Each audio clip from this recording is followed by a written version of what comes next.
നരകത്ത് ഒരു കഥ ഉണ്ട് കേട്ടണോ? അതെന്താ വെച്ച് കഴിഞ്ഞാൽ ഈ പരലോകത്തുനിന്നൊരു പാലുണ്ട്, ഒരു നൂലൊഴുത്ത കട്ടില്ലാത്തൊരു പാലം.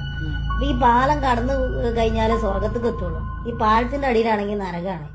അപ്പൊ അത്യാവശ്യം തിന്മ ചെയ്തിട്ടുള്ള ആൾക്കാരൊക്കെ ആണെങ്കിൽ ഈ പാലത്തുമ്പോ ചവിട്ടുമ്പോ തന്നെ അത് പൊട്ടി വീണു താഴത്തേക്ക് നരകത്തേക്ക് പോകും. പിന്നെ നന്മ ചെയ്തിട്ടുള്ള ആൾക്കാരൊക്കെ ആണെങ്കിൽ ഈ പാലം സ്ട്രോങ് ആയിട്ട് നിർത്തും. അങ്ങനെ കൂടെ കൂളായിട്ട് നടന്നു പോയിട്ട് സ്വർഗത്തേക്ക് ഇങ്ങനെ ചാടി പാറിയാണ്.